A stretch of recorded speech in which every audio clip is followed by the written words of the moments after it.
اللہ ताला ने कुरान पाक में बहुत सी सूरतों में बताया है कि इंसान मरने के बाद क्या कहेगा।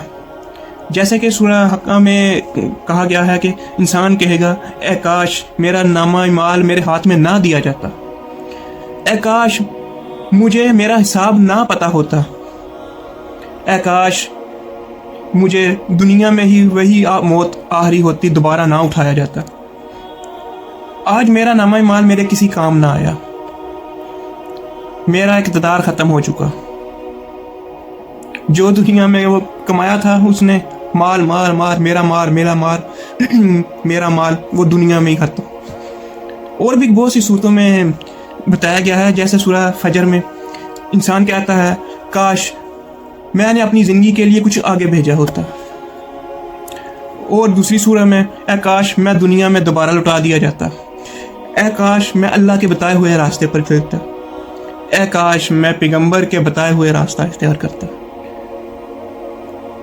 इंसान कहता है जी मेरा माल, सारी ज़िंदगी माल कमाने के चक्कर में हलाल और हराम की तमीज़ किए बगैर बस माल माल माल कम। और वही माल अल्लाह ताला इरशाद फरमा रहा है कि दुनिया में ही वो रह जाएगा और तुम्हारे साथ सिर्फ़ और सिर्फ तुम्हारे नामा ही माल जाएंगे, और वहाँ पे इंसान सिर्फ़ और सिर्फ नामा ही माल होंगे। इंसान ने दुनिया में अल्लाह और रसूल के बताए हुए रास्ते पर चला या नहीं चला, सिर्फ ये वहाँ पे काम आएगा। पास जब कुरान में इतनी जगह बताया गया है कि इंसान क्या कहेगा, तो लोग कहाँ भटक रहे हैं।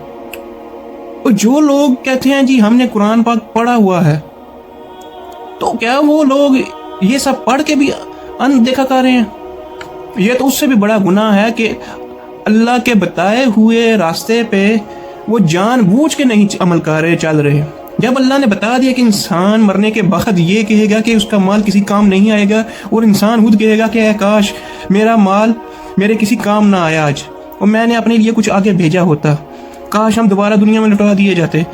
तो ये सब इंसान पढ़ने के बाद भी अगर वो इस पर अमल नहीं कर रहा, वो इसको नहीं समझ रहा, तो इसका तो मतलब ये है कि वो सीधी सीधी अल्लाह से बगावत कर रहा है कि या अल्लाह मैंने ये सब नहीं मानना, मुझे पता है कि मैं ऐसा ही कहूँगा मरने के बाद, लेकिन मेरी दुनिया में ज़रूरियात बहुत ज़्यादा हैं, मेरी ज़रूरियात आखिरत से भी ज़्यादा हैं दुनिया में, और मैं नहीं इन सब पे अमल करूँगा, मैं नहीं मानूंगा।